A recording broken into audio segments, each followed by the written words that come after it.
I'm Deborah Ann Davis, and we've been experiencing a little technical difficulties. So we finally got this going. And I want to say thank you for joining us and welcome to our Mother's Day celebration. We're going to be doing a different activity every day this week, right up until Mother's Day. Drawings and giveaways and live readings. And today what we're doing is a Q&A.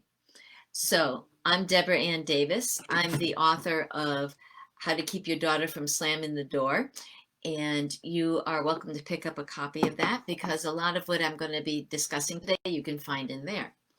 And also you can visit my website, deborahanndavis.com, and sign up for my newsletter called Merry Meddling. And that's also the same title I have for my blog.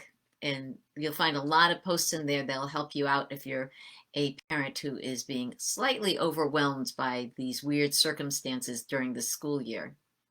So let's get into it. I have been polling my followers and my email list about different questions I can answer, and these are the ones that seem to appear the most. So I'm going to cover 5 questions today, and we'll take it from there. The first one I want to discuss is it okay for my younger child to watch the same TV that my older children are watching? And the flip side of that one is it okay for them to read the same books? I'm going to go with no here, and I'm going to share a story with you that will illustrate why. I was at a book signing, and a mother was purchasing one of my YA novels called Fairly Certain for her son who was in the 6th grade. And their 2nd grader wanted to read the book. So while the mom and I were chatting, the little girl was sounding out the words, and she was doing fine. She was managing the words just fine. But she came across a sentence where one character is saying to the other character, "You always sound like a bumper sticker." So she reads that sentence out, and she looks up and she says, "What does a bumper sticker sound like?" So the point is, while they might be able to decode and decipher the words, and they might be able to listen and understand what's going on with the, my assistant just sent me a message telling me that the live is working this time, that they may be able to hang in there with the movie, it doesn't mean that they're processing it appropriately, that they understand it based on their young experiences. And I can give you an example from my own daughter. We showed her a Nutcracker Suite ballet with Rudolf Nureyev, who was a fabulous dancer back in the day.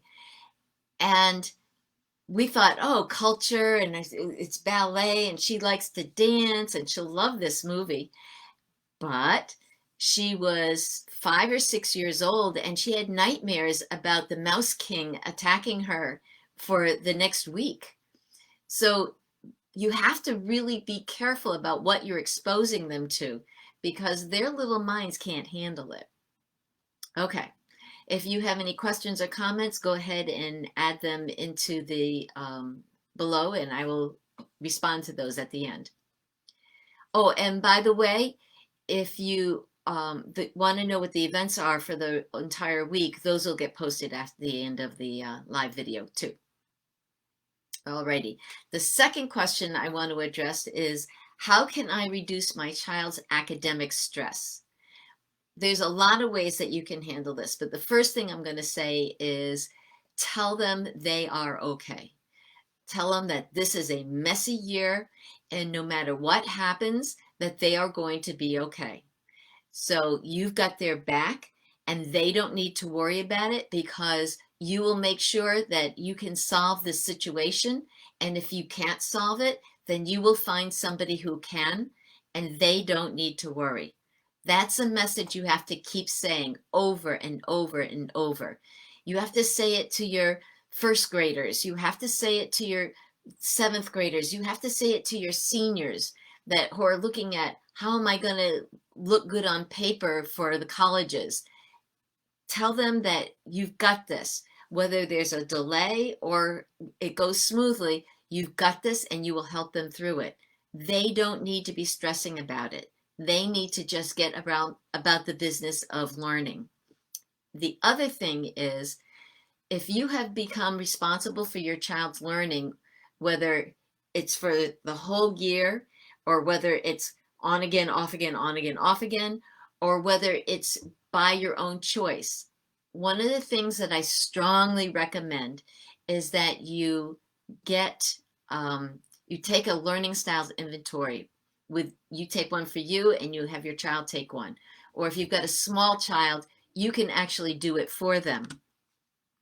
The thing about the learning style inventory is that people process life and their understanding of the world and their relationships. They do that all based on their learning style. And teachers teach based on their learning style because they teach things in a way that makes sense to them. So if you've got a child whose learning style is great for distance learning, you're not experiencing too much trouble. But if you have a child who has a different learning style than sitting behind a computer and trying to sit in one place and stare at the screen, then they may not be able to focus, and therefore they may not be able to learn. So there's a lot of things that you can do to fix that. There's a lot of solutions for that. So my recommendation, again, is that you take a learning styles inventory. There's one on my website. If you send me an email at info@deborahanndavis.com, then you can, I'll send you the link to the learning style inventory. Yes, and I did say in the beginning of this little chat that you should take the learning style inventory, because once you identify your learning style, you'll see whether it's compatible with your kids, because you understand learning based on how you learn. So if you have a different learning style than your child and you're trying to get them to do their academics in this particular way, it might not be working and you may be banging heads unnecessarily. So take the learning style inventory for yourself, identify the way you present yourself in the world and the way the world makes sense to you, and then you can look at how your child presents to the world and how the world makes sense to your child. And then I'm here to help you bridge that gap. That's what I do. Okay. Third question. The other moms in my daughter's class seem to be handling the quarantine better than me. How can I catch up? Number one, cut yourself some slack. Come on. Moms are notorious, and dads too, for thinking other people have got this better than me and I'm doing a disservice to my child and I'm ruining my child's life. Yeah, just let go of that stuff. Your child is going to be fine. And the way you take care of reducing academic stress and handling the quarantine is that you have to handle yourself first. You have to keep yourself calm. You have to keep yourself centered, and you have to cut yourself some slack. Those other parents over there who look like they're doing it so smoothly, they're getting help. Either they've got somebody who's tutoring, or they've got somebody who's keeping their house, or they have somebody who is watching the kids during some of the time. They have a support system. So first thing you do is you get yourself together. You add a little movement into your day. You make sure that you're eating healthy. You take some time to calm yourself and relax yourself during the day. You ever hear that saying, you can't pour from an empty pitcher? So you need to fill your pitcher so you can pour out for other people, your children and your spouse and your relatives. Don't put yourself last. Okay, so I know that might sound like it's a little off subject, but truly taking care of you, it was the first step in taking care of any of these other issues. Now, the other thing about comparing yourself to other families and other parents and other kids, that is a huge mistake. It is created right in the beginning when the doctor shows you that height and weight chart for your newborn infant, so that you could see where they are relative to other kids. I mean, it's such a waste of time. You know, if you've got a small baby or a big baby, you don't need that chart.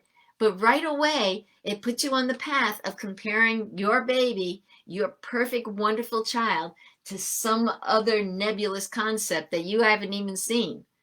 And we go through all of our parenting looking over our shoulders at what the other parents are doing and what the other kids are doing and comparing our child instead of saying, wow, look at how far my child has come. Your child has learned to walk. Your child has learned to talk. Your child has learned to read. Who did that? You did that. The parent, did that. So when you're sitting there wondering, am I wrecking my child's life? If you are destroying your health, then yeah, you're going to negatively impact your child. If you are not getting good sleep and so you're short-tempered, yes, you are going to impact your child negatively. But if you are taking care of yourself, you will feel refreshed and capable of handling what's going on in your child's life in a stronger and more positive way. Okay. Again, if you have any comments or questions, go ahead and stick them into the comments at the bottom, and I will deal with those at the end. So the next question is, how can I de-escalate a blow-up I can see coming a mile away? All right, so first of all, since that's not going on right this minute, you're watching Facebook Live, so there is not a blow-up coming up in the distance right now, okay?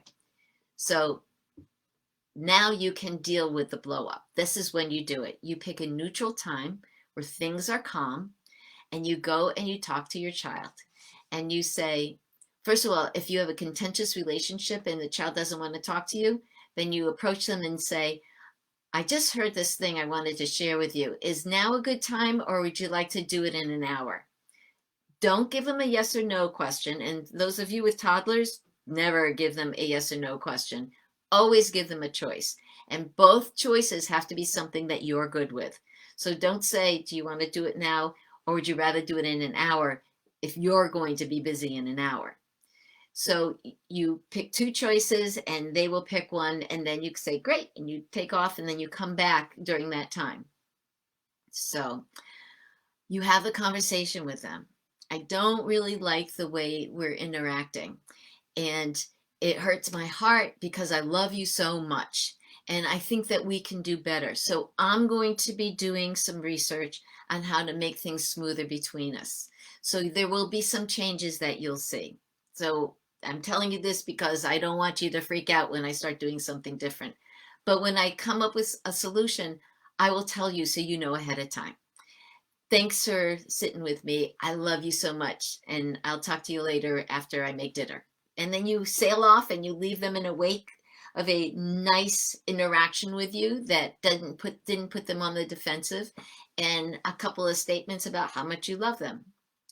And then you pick a solution that you think will work with you and your child. And once you select the solution, you go and you say to them, you got some time to talk now, or can we talk after dinner? Let them choose and then have your conversation. So what I would do in terms of a child who has tantrums is I would say to them, you know, I understand that when you're upset, that there is an issue that you need some help with. And maybe I'm the source of the problem. Maybe something else is the source of the problem. But honestly, I can't tell what you want to talk to me about because I get so distracted by the yelling and the stomping and the slamming of the door, whatever it is they do. And I know that you need to talk to me. So this is what I'm going to do. The next time you are that upset, I'm going to step away from the situation so that you can calm down a little bit, because I want to be able to help you. And unless I can listen to what you're trying to tell me, I can't help you with whatever the situation is. So I'm going to step away, and then when you feel better, you come get me and we will sit down and we will attack that problem together, because you and I are a team. Those issues are out there. You and I are fighting those issues. We're not fighting each other.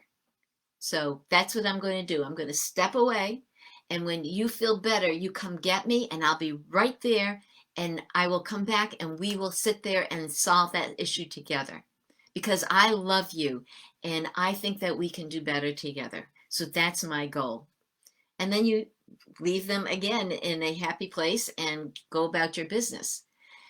So if you have any questions or comments about how to do that, again, you can put them down in the comments. You can PM me. You can send me an email at info@deborahanndavis.com. And I'm here for you. So if you need some help with these things, then I'm more than happy to help you. The last question is my favorite, because my book is How to Keep Your Daughter from Slamming the Door. And the question is, how do I approach my daughter after she slammed the door? So first of all, picture the door as a barrier. You're on one side and she's on the other. And you're steaming mad, insulted, and ticked off by the sheer volume of the slam and the vibrational impact it's had on your body. And she's on the other side, angry and defensive and feeling isolated, like you don't get her and she's got to take care of this herself because she doesn't have anywhere to turn. And both of you on each side of that door love each other. You both want to have a good relationship. You want the problems to just magically disappear, and you don't know how to bridge that gap. You are both going through the same thing on opposite sides of the door. So the first thing you do is you say to her, I'm upset, but I want you to know that even though I'm upset, that does not change the fact that I love you one bit. I love you. And nothing you say or do is ever going to change that. Even when I'm mad at you, I love you. And I know that deep down, no matter how angry you get with me, you love me, because we have this relationship that is always going to be there. So I'm going to leave you. I'm going in the other room until you feel better. And when you feel better, please come and find me, because I love you and we need to solve this problem together. So I'm going to go in the other room right now, unless you want to talk, because if you want to talk, I'll just sit on the floor right here and we can talk. Or I will go in the other room and we can talk when you feel better. I love you. And then you leave or sit when you take their cue and follow them. So that's basically the Q&A I'm going to do today. And I'll probably do another one next month. And if you have any questions, send them to me and I'll answer your questions like this. So thank you very much for being here, and feel free to share this, because people need to be able to have the conversations. And also I have a group for moms called the Mom Meetup, Raising Confident Girls. And I'd love if you joined it. So thank you very much. And I'm going to say goodbye, and I hope you have a fabulous day. Bye.